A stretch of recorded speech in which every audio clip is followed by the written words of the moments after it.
कुरान मजीद में अल्लाह ताला ने फरमाया कू अनफुसकुम व अहलीकुम नारा, अपने आप को जहन्नम की आग से बचाओ और अपने घर वालों को जहन्नम की आग से बचाओ। आज हमने सारा जन्नत का ठेका अपने ऊपर ले लिया है।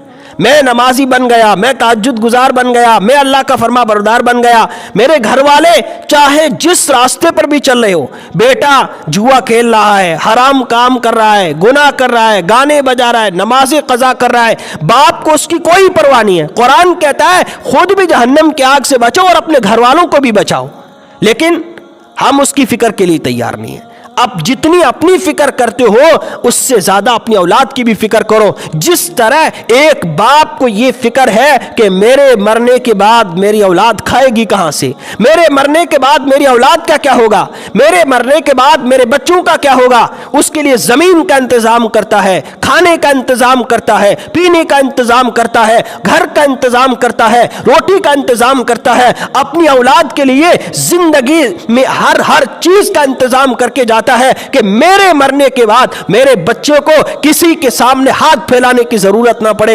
ऐ काश एक मुसलमान अपने मरने के बाद अपने बच्चे की कब्र का भी सोचता कि मेरे मरने के बाद मेरे बच्चे का ईमान का क्या होगा, मेरे बचने के बाद मेरे बच्चे की तालीम का क्या होगा, मेरे मरने के बाद मेरा बच्चा जन्नत में जाएगा जहन्नम में जाएगा, उसकी कब्र का क्या होगा, उसके अशर का क्या होगा। ऐ काश हर मुसलमान के दिल में यह बात भी आती कि मेरे मरने के बाद मेरी औलाद की कब्र का क्या होगा।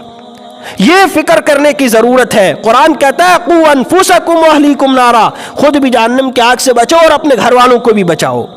हाँ, जितनी अपनी फिक्र करते हो अपनी औलाद की फिक्र करो, अपनी बीवी की फिक्र करो, अपनी बेटी की फिक्र करो, अपनी बहन की फिक्र करो, अपने बेटे की फिक्र करो कि बेटा क्या काम करता है, कहीं मेरे बेटे के इस गलत काम की वजह से मेरा अल्लाह नाराज नहीं हो रहा है, मेरी इस बेटी के गलत काम करने की वजह से मेरा अल्लाह नाराज नहीं हो रहा है, मेरी बीवी के इस गलत काम करने की वजह से, गाली देने की वजह से कहीं मेरा रब नाराज तो नहीं हो रहा है।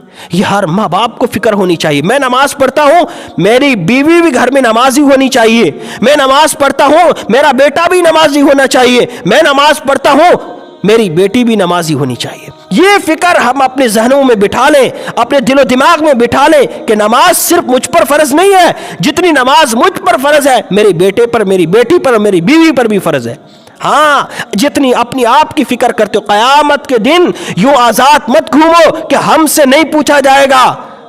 आपसे भी अपनी औलाद के बारे में, अपनी बीवी के बारे में, हर चीज के बारे में आपसे पूछा जाएगा। हर आदमी को उसके मातहत के बारे में पूछा जाएगा। आप गाफिल होकर जिंदगी ना गुजारें कि मेरा औलाद जो करती है करती रहे, हाँ मेरे घर वाले जो करते करते रहे, मेरे बेटे जो करते करते रहे, मुझे उसकी कोई पर नहीं। आपसे भी क़यामत के दिन अपनी औलाद के बारे में पूछा जाएगा। इसलिए अपनी भी फिक्र करें, अपनी औलाद की भी फिक्र करें कि मैं जन्नत में जाऊं तो मेरी औलाद भी जन्नत में जाए। मैं जहन्नम से बच सकता हूं तो मैं अपनी औलाद को भी जहन्नम से बचाऊं, मैं अपने घर वालों को भी जहन्नम की आग से बचाऊं। ये फिक्र जब हमारे अंदर आएगी तो कोई भी औलाद, कोई भी बेटी घर में बगैर नमाज के नहीं रह सकती, कोई भी बेटा बगैर नमाज के नहीं रह सकता है। इसलिए ये फिक्र हम अपने ऊपर रोड। वीडियो के नीचे सब्सक्राइब के बटन पर क्लिक करें, बेल के आइकॉन पर क्लिक कीजिए ताकि हर नई वीडियो की नोटिफिकेशन आपको मिल जाए।